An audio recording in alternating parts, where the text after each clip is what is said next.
निहायती नकारा निकम्मे शिक्षा मंत्री हैं धर्मेंद्र प्रधान। जब से ये लोग कुर्सी संभाले हैं, एनटीए को पेपर दिए हैं। एनटीए कोई पेपर कराने की एजेंसी नहीं है, वो पेपर लीक कराने की एजेंसी है। रोजगार के नाम पे पूरे देश में सिर्फ 2 लोगों के लिए काम किया है, अंबानी और अडानी। तो ये युवाओं का गुस्सा सिर्फ सोशल मीडिया तक सीमित रहता है, इसलिए मैं उनसे पहले बहुत उत्साहित था, मैं आज बहुत दुखी हूँ।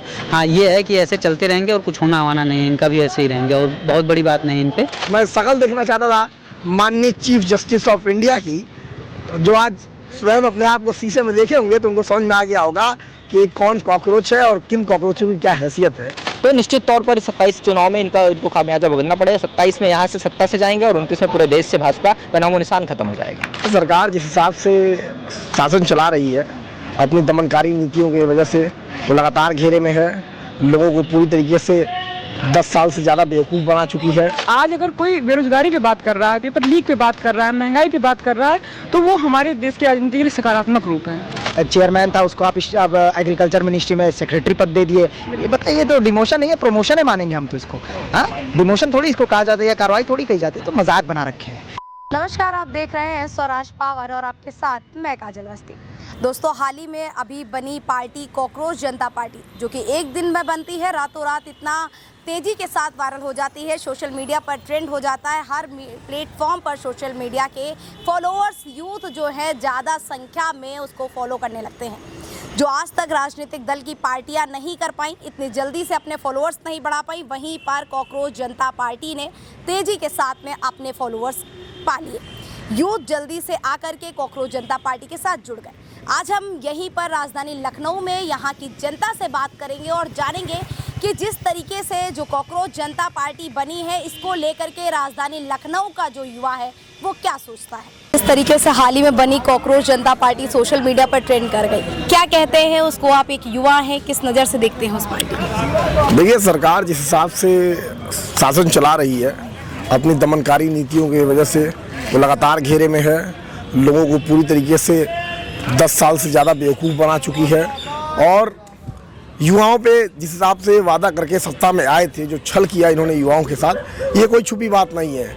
यही नरेंद्र मोदी हैं जो बात बात में कहा करते थे कि 1 साल में 2 करोड़ रोजगार देंगे। 1 साल तो आप छोड़ दीजिए और 2 करोड़ छोड़ दीजिए, इन्होंने ढंग से 2 लाख भी रोजगार दिया हो अपने 10-12 साल के कार्यकाल में, तो बहुत बड़ा अचीवमेंट है। रोजगार के नाम पे पूरे देश में सिर्फ 2 लोगों के लिए काम किया है, अंबानी और अडानी। युवाओं में गुस्सा है, गुस्सा था, धीरे धीरे पनपा।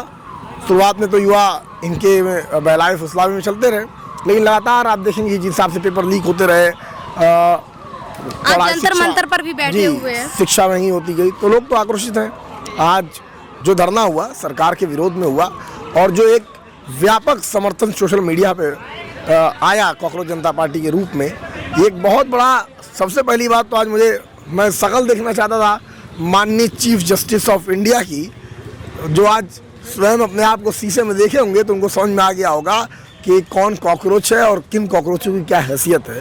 उनके एक प्रैंक की वजह से आपने हिंदुस्तान की युवाओं का सेंटिमेंटल हर्ट कर दिया। वो एक प्लेटफॉर्म पे आ गए, जो युवा पार्टियों में बटा हुआ था वो सारी पार्टियां छोड़ के कॉकरोच जनता पार्टी के झंडे के नीचे आया।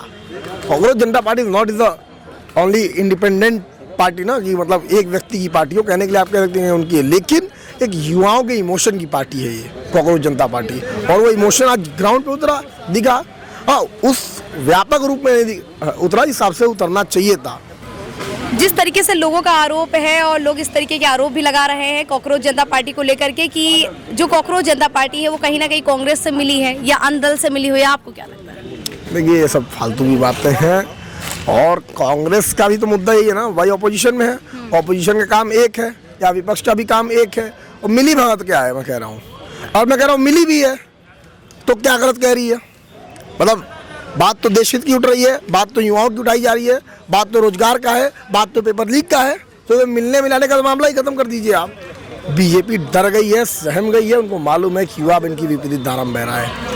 भाई साहब, क्या कहते हैं जिस तरीके से अभी हाल ही में बनी कॉकरोच जनता पार्टी को लेकर के? जैसा कि आपने कॉकरोच जनता पार्टी की बात की, कॉकरोच जो शब्द है वो हमारे सीजीआई साहब हैं सूर्यकांत ने वो उन लोगों के लिए प्रयोग किया था जो हमारे यहाँ के देश के नौजवान हैं, बेरोजगार हैं और जो पढ़े लिखे नौजवान हैं, जो अपने हक और अधिकार की बात करते हैं, उनको सीजीआई साहब ने कॉकरोच कहा था। तो उसके बाद अभिजीत दीपके साहब ने एक पार्टी बनाई, क्रिएट की, और उसको सोशल मीडिया पे सबसे पहले उन्होंने ट्रेंड कराया।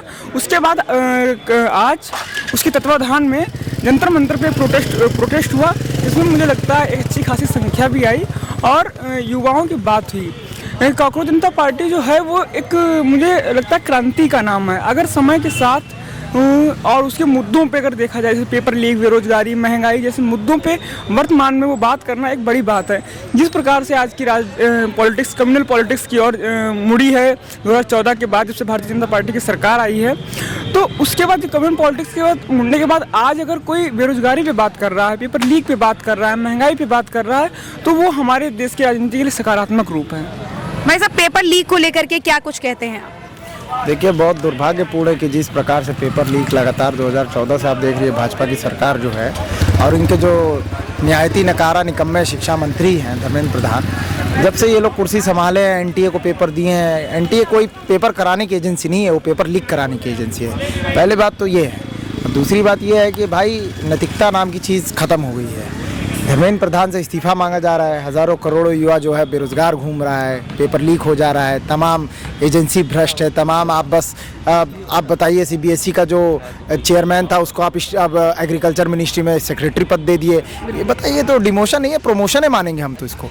हाँ, डिमोशन थोड़ी इसको कहा जाता है या कार्रवाई थोड़ी कही जाती है। तो मजाक बना रखे हैं, मजाक बना रखा है इनके। पूरा शिक्षा प्रणाली, स्वास्थ्य प्रणाली, तमाम जो देश में मूलभूत सुविधाएं हैं, मुद्दे हैं, हर चीज़ पे भाजपा ने मजाक किया जनता के साथ, जनता को गुमराह करने का काम किया है। और गुमराह करने के साथ साथ आपको उसका आक्रोश दिख रहा होगा जनता में। देखिए, कोई भी प्लेटफॉर्म हो, कुछ भी हो, हम कॉकरोच जनता पार्टी की बात कर ले। कॉकरोच जनता पार्टी भले उसका फाउंडिंग मेंबर जो भी हो, फला चिला जो भी चीज़ें चल रही हो, लेकिन वो एक युवाओं का आक्रोश है। उसको माध्यम मिला, एक प्लेटफॉर्म मिला। देखिए, सबसे पहले तो मैं उनकी कार्यशैली की तारीफ़ करूंगा कि उन्होंने अन्य पार्टियों से, जो भी राजनीतिक पार्टियां हैं, उनसे ज़्यादा जल्दी युवाओं को कनेक्ट किया, युवाओं की बातों को समझा और उन तक पहुँचे। ठीक है, इनके कार्यशैली की मैं सराहना करता हूँ। लेकिन जहाँ तक मुझे आज जंतर मंतर पर जो दिखा, उनके जो फाउंडर हैं अभिजीत दीपके, उनकी कार्यशैली से ऐसा लगा कि वो बस इंडिया में एक वैकेशन मनाने आए हैं। कल संडे है, आज सैटरडे, चलो आज वहाँ पे चलते हैं, लोगों को इकट्ठा करते हैं, थोड़ी देर रुकेंगे, फिर हम वापस अपने चले आएंगे, अमेरिका चले जाएंगे। तो ये जो है ये बहुत हताशाजनक है। एक थोड़ी सी उम्मीद जगी थी युवाओं के अंदर, जनजीस के अंदर, कि चलो ठीक है, हमको एक प्लेटफॉर्म मिला है, हम लोग अपनी बातों को रखेंगे, जंतर मंतर जा रहे हैं, कोई ना कोई समाधान, एक ठोस कोई समाधान हम लोगों को मिलेगा, कुछ नया देखने को मिलेगा। लेकिन ये जो उनका ये कृत्य रहा वो थोड़ा निराशाजनक रहा, क्योंकि वो आए और ऐसा लगा कि घूमने आए, 2 घंटे रुके, फिर अब हम अपनी अगली फ्लाइट लेके जा रहे हैं, फिर अगले हफ्ते हम सैटरडे को फिर आएंगे वैकेशन मनाने। तो ये कहीं ना कहीं एक गलत मैसेज गया है। क्या लगता है 2027 में भाजपा सरकार को इसका इंजाम भुगतना पड़ेगा? निश्चित तौर पर, उत्तर प्रदेश में हो या फिर किसी अन्य राज्य में चुनाव हो, निश्चित तौर पर जितनी महंगाई है, बेरोजगारी है, जो भी हत्याएं हो रही हैं, बलात्कार हो रहे हैं, किसानों के साथ जो अन्याय हो रहा है, पूरे हर इस देश का, प्रदेश का हर एक वर्ग परेशान है। महिला हो, किसान हो, मजदूर हो, नौजवान हो, युवा हो, छात्र हो। ये हालत देखिए आप, छात्रों की हालत। यहाँ पर इस तरीके की तानाशाही हो रही, कोई भी चाहे सरकार से सवाल पूछे, चाहे किसी अधिकारी से सवाल पूछे, चाहे विश्वविद्यालय में, कॉलेजेस में, स्कूल्स में, किसी से भी कोई सवाल पूछे, उसको सिर्फ एक और या तो उसका निष्कासन होगा या फिर उसके ऊपर कोई कठोर कार्रवाई होगी। तो निश्चित तौर पर 27 चुनाव में इनको खामियाजा भुगतना पड़ेगा। 27 में यहाँ से सत्ता से जाएंगे और 29 में पूरे देश से भाजपा का नामो निशान खत्म हो जाएगा। भाई साहब, क्या कहते हैं जिस तरीके से अभी हाल ही में कॉकरोच जनता पार्टी जो बनी थी उसको लेकर के? देखिए, कॉकरोच जनता पार्टी को लेकर मैं जब बनी थी तब भी बहुत उत्साहित नहीं था, और आज भी उनसे बहुत दुखी भी नहीं हूँ। क्यों? वो तो युवाओं की पार्टी है ना। मुझे लगा था कि बहुत अच्छा, पहले से ही पता था कि ये कुछ होने वाला है नहीं हमको। आज मैं ये पहले ऐसे नहीं है, मैंने और बहुत सारे मुद्दों पे देखा था कि युवा कहीं ना कहीं आक्रोश किसी न किसी पोस्ट पर और सब चीज़ों पे रिएक्ट करते थे, लेकिन वो सिर्फ सोशल मीडिया तक ही सीमित है।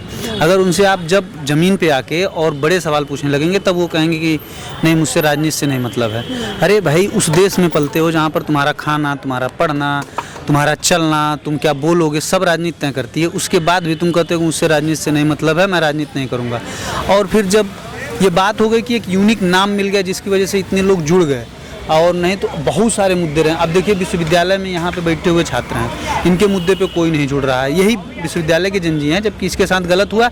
और ये केवल पूछने गया था फीस को कि आप एक्स्ट्रा फीस क्यों ले रहे हैं 150 रुपये, और वो अपने अकेले के लिए तो पूछने नहीं गया, जो लड़के गए अकेले के लिए तो नहीं गए, सबके लिए गए, लेकिन इनके साथ कोई नहीं है। तो ये युवाओं का गुस्सा सिर्फ सोशल मीडिया तक सीमित रहता है, इसलिए ना मैं उनसे पहले बहुत उत्साहित था, ना आज बहुत दुखी हूँ। हाँ, ये है कि ऐसे चलते रहेंगे और कुछ होना हवाना नहीं है, इनका भी ऐसे ही रहेंगे और बहुत बड़ी बात नहीं इन पे। बाकी दूसरी कोई बात हो तो उस पर सरकार को लेकर के क्या कहते हैं? जिस तरीके से लगातार जो पेपर लीक हो रहे हैं, धर्मेंद्र प्रधान जी का इस्तीफा मांगा जा रहा है, उसको लेकर के देखिए, हम भी तो कहते हैं कि इस्तीफा देना चाहिए, उनको नैतिक जिम्मेदारी लेनी चाहिए। आप एक ऐसे पद पे हैं जहाँ पे आपकी जिम्मेदारी तय होती है, और उन्हीं के सरकार में अभी हाल ही में 1 महीने के अंदर 4 पेपर गड़बड़ हुए हैं। 4 पेपर SSC का गड़बड़ हुआ है, आपका जो है कि CBSE का गड़बड़ हुआ है, नीट का गड़बड़ हुआ है, और एक आपका UG CUT UG का गड़बड़ हुआ है। तो 4 पेपर आपका गड़बड़ है। आप नैतिक जिम्मेदारी लीजिए और तुरंत इस्तीफा दीजिए। और देखिए, एजुकेशन सिस्टम को बर्बाद कर दिया गया है। चाहे जो नई एजुकेशन पॉलिसी आई है, पहले तो मैं इससे बहुत उत्साहित था, लेकिन मुझे लोग बताया कि इसमें अच्छा क्या है, लेकिन बुरा क्या इसका असर पड़ रहा है वो कोई नहीं बात कर रहा है। और आज शिक्षा को वो इतना अच्छे तरीके से बर्बाद कर रहा है न्यू एजुकेशन पॉलिसी, और कुछ ऐसी पॉलिसियाँ हैं जो यूनिवर्सिटीज़ को बर्बाद कर रहे हैं, गरीब लोगों से पढ़ने से रोक रही हैं। जैसे सेल्फ फाइनेंस नाम की एक इनको अधिकार दिया गया यूनिवर्सिटियों की, सेल्फ फाइनेंस कोर्स आप चला सकते हैं।